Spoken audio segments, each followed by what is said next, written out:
As the daughter of a self-made millionaire, I, Rebecca, never imagined the people I trusted most would betray me. Inheriting $150 million from my father was an overwhelming joy and responsibility. It wasn't just the wealth, but a legacy to be cherished and nurtured.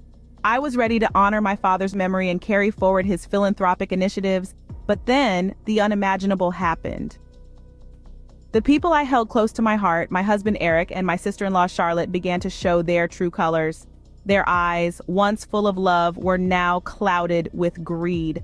They demanded that I hand over my inheritance, my father's hard-earned property. I was shocked. I felt betrayed. I couldn't believe the ones I loved were capable of such greed, such audacity. I was naive, thinking that their greed had reached its peak. But little did I know, their greed had just begun. One chilly night, their avarice turned violent. A memory that still stings, a night that shook my world and shattered my trust. Eric, my husband, and Charlotte, my sister-in-law, the very people I considered family, morphed into unrecognizable monsters before my eyes. Their greed for my $150 million inheritance overpowered any shred of humanity left in them. They demanded I hand it over, their voices echoing ominously in the cold, silent night. When I declined, when I chose to honor my father's legacy instead of succumbing to their demands, they attacked. I remember the cold floor pressing against my cheek, the sharp pain radiating from my body, and the fear paralyzing me.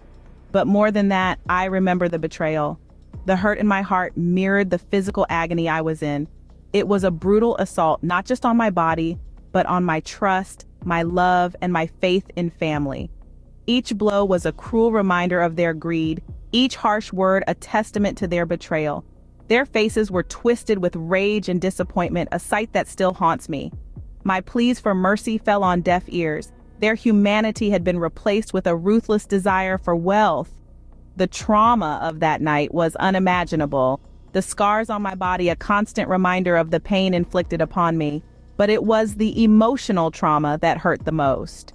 The realization that the people I loved, the people I trusted, could stoop so low was a bitter pill to swallow.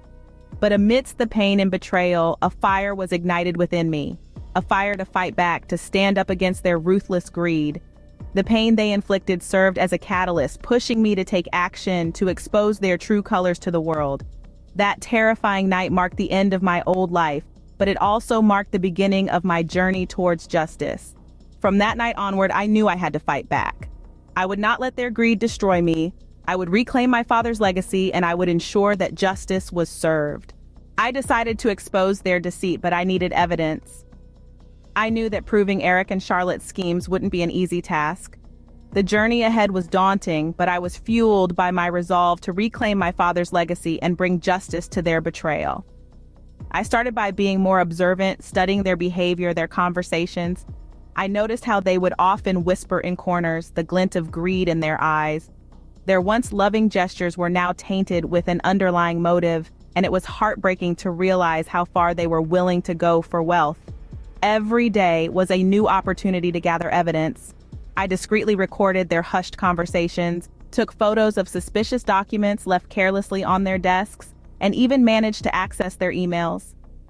It was a delicate dance of investigation, a constant game of cat and mouse. But with every piece of evidence I found, I felt a sense of empowerment. I was no longer their victim, I was their adversary.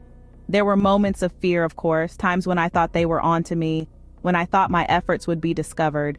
But each time I would remind myself of the truth that was at stake, the legacy that was wrongfully taken from me. I realized that fear was a small price to pay for justice. I learned to trust my intuition, to rely on my determination. I found strength in my resilience, in my ability to stand up against their deceit. This was not just about reclaiming my inheritance, it was about holding them accountable for their actions, about ensuring they couldn't harm anyone else the way they harmed me. And so I continued my investigation, gathering evidence, building a case against them. I knew that each piece of evidence was a step closer to their downfall, a step closer to justice. With every shred of evidence, I could see their downfall, and I was ready to expose them for who they truly were. The annual charity gala was the perfect stage to expose their treachery. I had meticulously planned every detail. The evening gowns shimmered, the champagne flowed, and the room buzzed with excited chatter. But this wasn't just another social event for the city's elite. Tonight was the night of reckoning. I stood at the podium, my heart pounding like a drum. The audience quieted as I began to speak. I talked about my father, his legacy, and the vast fortune he'd left behind, a fortune that, unbeknownst to them, had nearly cost me my life. I described my father's vision for his wealth, how he'd wanted it to be used to better the world, to uplift the less fortunate, not to fuel the greed of those who would stop at nothing to get their hands on it. Then I turned my attention to Eric and Charlotte. Their faces were a mix of surprise and confusion as I recounted their betrayal. I told of their greed, their cruel attacks, and their plot to seize my inheritance.